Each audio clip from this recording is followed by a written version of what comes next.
naik ke atas, angin banyak sangat dalam badan. Nak kentut tak boleh, nak sendawa tak boleh, cuba tuan-tuan bayar. Macam badan kita ni dipompa, kembung. Rasa boleh terbang macam belon. Atas boleh keluar, bawah tak boleh keluar. Itu bayar. Saya bayar. Dia dah kembung sangat, dia terus ditekan jantung pula. Budak, macam nak budak.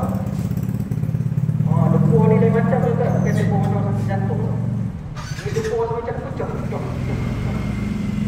Dia bila dapat penyakit ni tuan-tuan, dia boleh datang pendengaran yang luar biasa. Saya bila masuk hospital tu, bila sakit sangat tu dah datang suara-suara. Dia kata diri saya ni tak apa guna hidup pergi mati. Bila dia pun saya hidup macam. Bukan saya seorang kan, rupanya ramai, rupanya orang-orang yang mengidap penyakit macam saya ni. Sampai dia mengganggu mental kita, bercakap bukan macam-macam. Saya punya tak semua punya sakit. So tiba-tiba masuk bulan Ramadan ni kita dah dibangun. Survive tak aku masuk bulan Ramadan ni. Takut rasa nak masuk bulan Ramadan ni. Tapi itulah tuan-tuan. Sakit tak sakit itulah ujian daripada Allah. Ujian daripada Allah. Sebab bila kita baca ayat tadi, diteruskan dengan ayat yang seterusnya, ayyama mahdudat. Faman kana minkum maridan aw ala safarin. Kalau ada orang yang bermusafir ataupun sakit, kita tak nak ceritalah orang yang musafir tu. Kita nak cerita orang yang sakit. Rupanya Allah bagi kelonggaran kepada orang-orang yang sakit ni. Bermaksud, bila masuk bulan Ramadan, Allah bagi sedikit rukhsah kelonggaran kepada golongan-golongan tertentu, di mana golongan-golongan yang special ni tuan-tuan, dibenarkan pukul 12 sekarang boleh pantai nasi goreng pataya. Pukul 5 kejap lagi boleh makan mutabak. Mutabak tu restoran Arif. Saya dulu kalau dulu di Sepuna ni, bulan Ramadan ni, itu mutabak yang selalu dituju. Mutabak Cik Arif, restoran Arif. Pukul 6 pantai Cendul, ABJ. Ini kelonggaran yang Allah bagi tuan-tuan. Ini mulalah adik-adik kecil-kecil ni, dia dapat makan bulan Ramadan ni. Dengar apa baik tuan-tuan. Allah bagi beberapa keadaan rukhsah kepada orang-orang tertentu ni untuk tak perlu puasa. Ataupun dia dalam keadaan dah puasa, Allah benarkan dia untuk berbuka. Yang pertama bagaimana? Keadaan pertama, kalau dia ni berpuasa, penyakit dia lambat sembuh. Dia berpuasa, tapi penyakit lambat sembuh kalau dia berpuasa. Contohnya apa contoh? Macam Ustaz Sayuti sebut tadi, orang gastrik yang kronik sangat tuan-tuan. Dia pattern orang gastrik ni tuan-tuan. Dia jenis makannya kerap.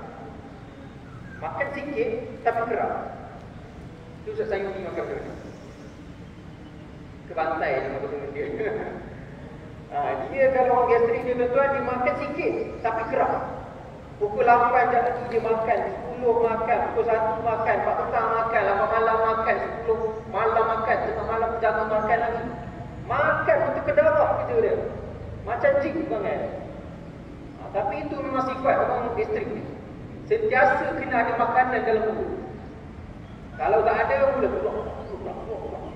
Perut dia, terus gastrik tu akan makan dia punya dinding dia perut. Contoh kalau dia bertemu dengan doktor kata kamu ni kalau puasa ni akan teruk lagi ni. Lambat sembuh kalau doktor kata. Ini kena orang berautoriti lah kan. Jangan kita getir dekat restoran Arif sembang masuk kawan, kamu tak boleh puasa esok. Tunggu bantai ada kesana. Tak boleh. Ini kena doktor kan. Orang yang tahu yang diagnose kita, yang check kita. Tak boleh lepak getir mana-mana sembang dengan kawan, orang kata tak ada puasa ni. Terus tak puasa. Terus daripada grab. Jangan. Ini kalau doktor kata kita tak boleh puasa. Kalau puasa lambat sembuh, maka dibenarkan untuk berbuka. So dalam keadaan kedua macam mana? Ulama-ulama bincang dalam keadaan kedua ni, kalau seseorang tu dia terlalu letih kan, terlalu letih, terlalu penat, hingga boleh menjejaskan tubuh badan dia, hingga boleh menjejaskan tubuh badan dia. Ini ada dua keadaan. Contoh kalau macam contoh dia bekerja di luar, di tengah panas terik ni dia berpuasa, dia kerja di bawah panas terik, buat bangunan, betulkan jalan, potong. Waktu bulan puasa tengah panas terik, kerja dalam keadaan yang berpuasa. Panas, air habis semua tersejar, badan jadi lembik tuan. Badan jadi lembik macam zombie dah. Sampai pukul 12, pukul 1, Allahu Akbar, Allahu Akbar, masuk subuh. Badan dah lebih, dia tak larat nak solat subuh. Sebab badan dah penat sangat. Kita buka dia tak nak. Oh, tak boleh, tak boleh. Kau puasa aku masuk neraka ni. So, dia nak jaga juga puasa dia. Tapi dah masuk subuh ni. Badan tak larat, happy je. Terus dia langgar subuh. Asal pun dia langgar juga. Tak larat kali. Tengah hari dah lebih, asal pun tak lari. Dalam keadaan ini tuan-tuan, ulama kata wajib buka puasa untuk nak jaga solat. Sebab solat itu lebih utama. Puasa tu ada rukhsah dia. Boleh ganti selepas Ramadan. Ini contoh kalau dalam keadaan yang begitu. Kalau dalam keadaan panas, terik, kita jadi letih, penat. Kalau putih kata fatigue, penat sangat keadaan. Tapi kalau dah kerja duduk aircon 24 jam tuan-tuan, jangan lapun yang penat kan? Tak penat tuan-tuan. Sedap loho kan? Duduk dalam keadaan sejuk kedih. Tak jadi penat dia. Dia kena ikut logik yang angkat atas. Kalau bekerja di luar, di panas terik, ada logik panas, penat dan letih. Dalam keadaan kedua yang tersebut tuan-tuan, kalau dalam keadaan penat dan letih sehingga boleh menjejaskan tubuh badan, yang boleh menjejaskan nyawa dia tuan-tuan, maka diwajibkan juga buka puasa. Kadang orang penat, orang letih ni tuan-tuan, boleh menyebabkan dia kolap, dia tumbang, boleh hilang kewarasan. Kadang-kadang juga boleh menjejaskan nyawa dia. Dalam kaedah fiqh ad-darar yuzal, kemudaratan tu kena dihapuskan. Maka kena buka puasa tuan-tuan.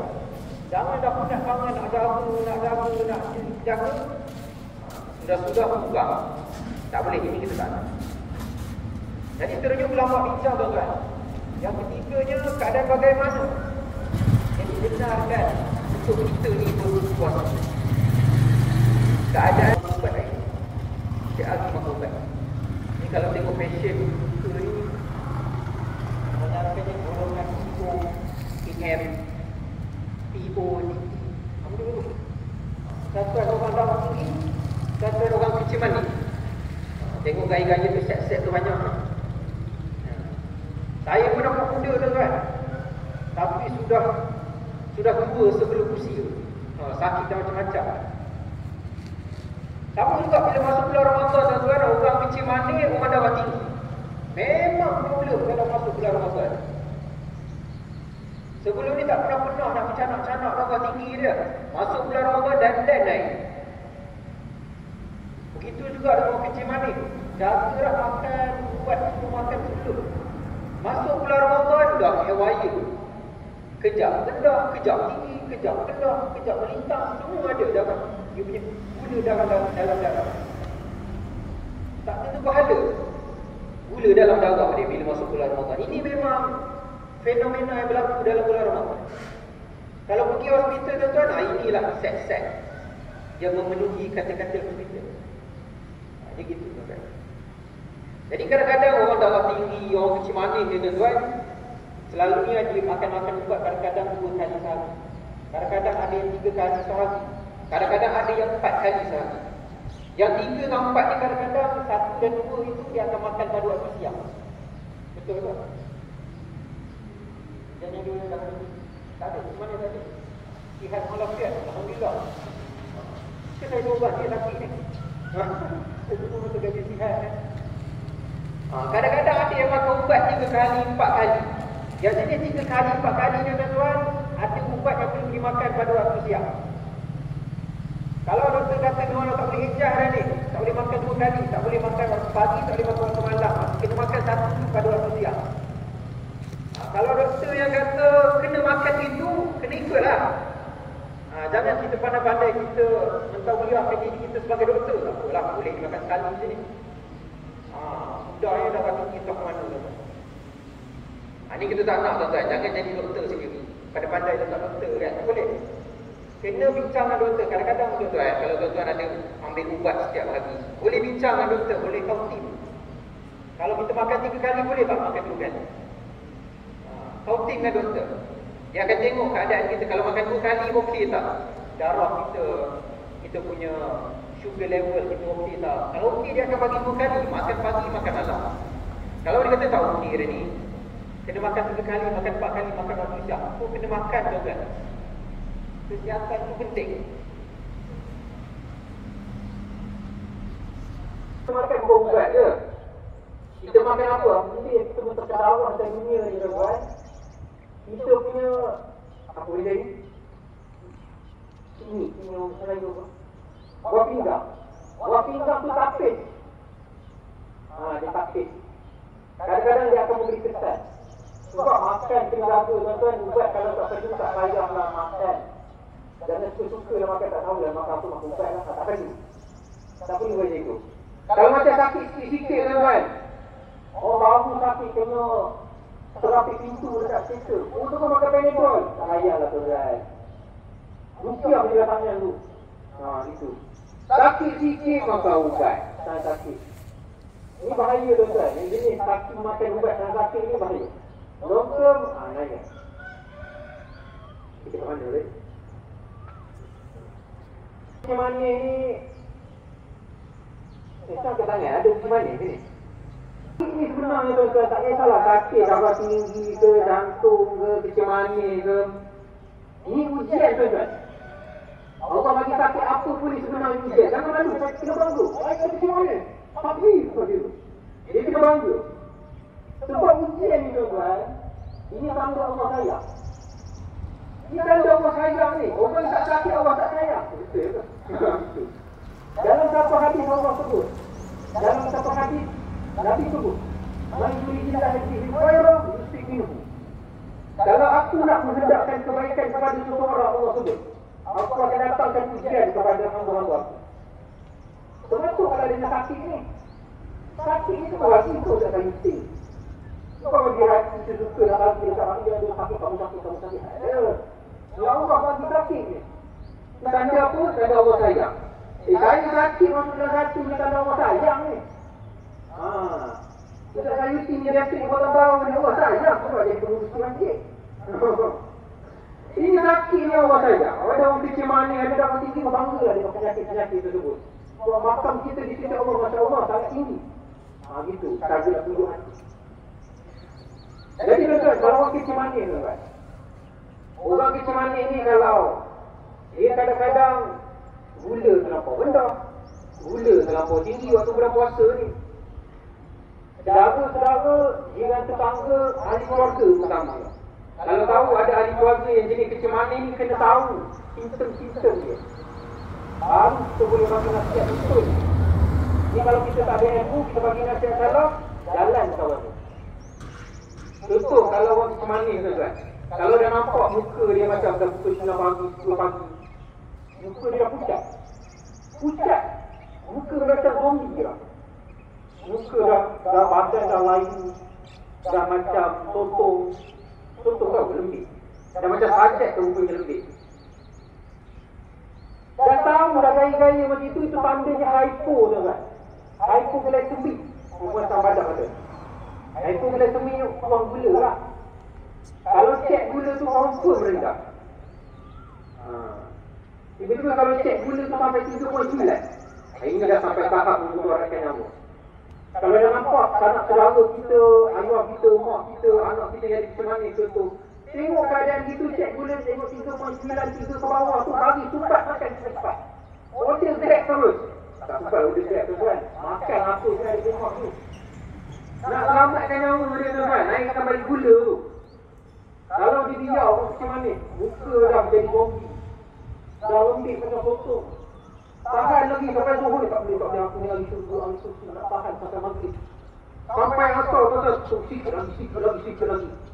Sampai maghrib tuan-tuan, inna ilaihi raji'un. Jalan confirm. Tak mahu ni dia boleh hidup. Kalau dah ekor ni teruk tuan-tuan. Jadi kalau tahu hari keluarga kita ada kisah manis tuan-tuan, selit. Jangan kita tak ada ilmu langsung.